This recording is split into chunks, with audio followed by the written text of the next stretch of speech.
ভাই বোনদের জন্য আদাব। এখন বক্তৃতা দেওয়ার সময় নয়, আমাদের মাগরিবের আজান প্রায় সমাসন্ন হয়ে গেছে।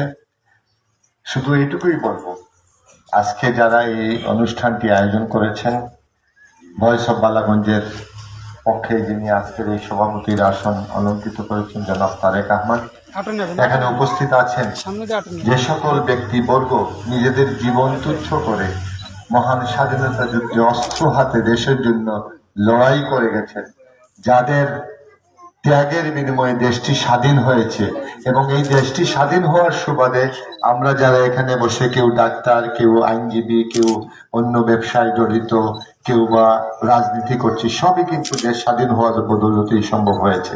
বীর মুক্তিযুদ্ধ জনাব আতাউর রহমান সাহেব এখানে উপস্থিত আছেন। আমার পরিবারের অনেক দিনের পুরনো একজন বন্ধু হাজি আমাদের আব্দুল গফফার সাহেব, ওনাকে আমি ডাক নামেই চিনি। এখানে এসে ওনাকে পাবো আমি চিন্তাই করি নাই, অনেক দিন পরে ওনার সাথে দেখা। লন্ডন প্রবাসী উপস্থিত আছেন আমার দুই চৌকস গতিশীল আমার দুই চিকিৎসক কর্মকর্তা। এগুলো শেখ হাসিনার 41-এর উন্নত বাংলাদেশের স্বপ্ন সারথী। শেখ হাসিনা যা স্বপ্ন দেখেন তারা সেগুলো বাস্তবায়ন করে। সেই 41-এর যে আলোকিত বাংলাদেশের স্বাস্থ্য ব্যবস্থা হবে, সেখানের এই দুইজন কিন্তু তরুণ কাণ্ডারি, আপনারা দেখে রাখবেন, তাদেরকে সাহায্য করবেন। এখানে উপস্থিত আছেন আমাদের প্রিয় সংগঠন বাংলাদেশ আওয়ামী লীগের সহসভাপতি জনাব হুমায়ুন চৌধুরী সাহেব। এখানে উপস্থিত আছেন আমাদের যে তৃতীয় নয়ন, যে চোখে যারা এই সমাজের ভালো মন্দ সবকিছুই আমাদেরকে দেখিয়ে দেয় এবং সেগুলো শুধরানোর আমাদেরকে পথ বাতলে দেয়, আমাদের প্রিয় সাংবাদিক ভাইরা, এলাকার প্রিয় মুরব্বিয়ান, আপনাদের সকলকে আমি এবং আমার পরিবারের সকলের পক্ষ থেকে অজস্র সালাম এবং শুভকামনা। আজকের অনুষ্ঠানটি খুবই একটি তাৎপর্যপূর্ণ অনুষ্ঠান। আপনারা জানেন আগামী 3 তারিখ থেকে সম্ভবত আমাদের রমজান শুরু হয়ে যাবে। সেই সময় আমাদের এলাকার যারা একটু গরিব যারা আছেন তারা যেন খাবার অভাব বোধ না করতে পারেন, সেই জন্য এই যে আমাদের ভয়েস অফ বালাগঞ্জ এবং পূর্ব গৌরীপুর সোশ্যাল ওয়েলফেয়ার ফাউন্ডেশন তারা যে আয়োজন করেছেন, সেই আয়োজনে শরিক হওয়ার জন্য মূলত আমি এসেছি।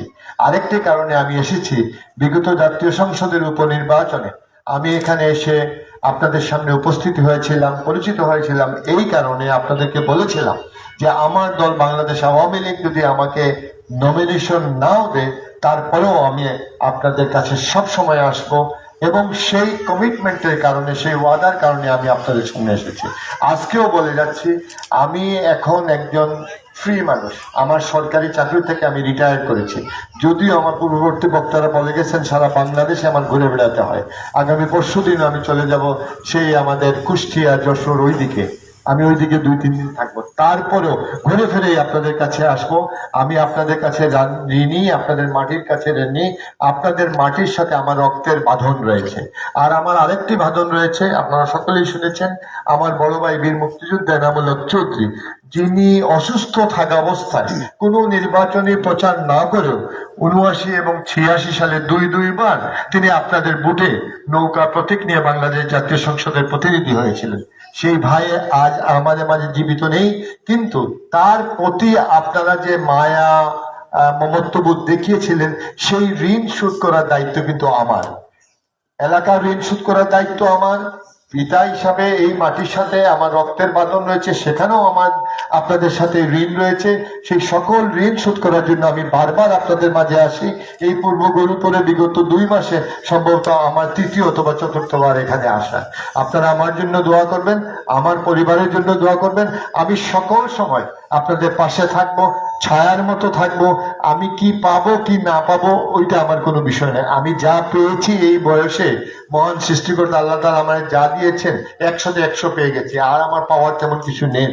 তারপরেও যদি আমাকে কোনো দায়িত্ব দেওয়া হয়, যে দায়িত্ব দিবেন শেখ হাসিনা আমাদের মাননীয় প্রধানমন্ত্রী, আমি তার হাতকে শক্তিশালী করার জন্য, আপনাদের এই দেশটাকে পুনর্গঠন করার জন্য, এই দেশের স্বাস্থ্য ব্যবস্থাকে গতিশীল রাখার জন্য 41 পর্যন্ত সকল মানুষ যেতে বিনা পয়সায় স্বাস্থ্য ব্যবস্থা দেয়, আমাদের সেই টার্গেট করে আমরা এগিয়ে যাচ্ছি। আর 20 বছর বাকি, ইনশাল্লাহ আগামী 5-7-10 বছরের মধ্যে বাংলাদেশের স্বাস্থ্য ব্যবস্থায় আপনারা একটা আমূল পরিবর্তন দেখতে পাবেন। আপনারা সকলেই ভালো থাকুন। আর তারেক যেটি বলেছে যে আরো 100 জন লোকের জন্য খাবারের ব্যবস্থা করা, আমি তাদেরকে বলবো যে আগামীকাল পরশু যে কোনো দিন তুমি সেই বিষয়গুলো এখানে বিতরণ করতে পারো। কারণ কিছুদিন পূর্বে আমাদের যে দেশের বাইরে যারা থাকেন তারা যে কত ভালো আপনারা চিন্তা করতে পারবেন না। তারা দেশের বাইরে থাকেন বটে, জীবিকার প্রয়োজনে, পারিবারিক প্রয়োজনে দেশের বাইরে আছেন, কিন্তু তাদের মন প্রাণ সব সময় দেশের মানুষের জন্য পড়ে থাকে। বিশেষ করে গ্রামের আপনাদের মতো যে সকল লোকজন আছেন, তাদের কিছু একটা করবেন সেই সব সময় তারা উন্মুখ হয়ে থাকেন। কিছুদিন পূর্বে তারা শীতবস্ত্র বিতরণ করেছেন, কিছুদিন পূর্বে তারা অন্যান্য বিষয় বিতরণ করেছেন, আমিও তাদের সাথে শরিক ছিলাম, আমিও কিছু শীতবস্ত্র বিতরণ করেছি। আজকে তারা খাবার দিচ্ছেন। তারা সব সময় আপনাদের পাশে থাকবেন, সরকারও আপনাদের পাশে থাকবে, আমরাও আপনাদের পাশে থাকবো। আপনারা ভালো থাকেন। মহান সৃষ্টি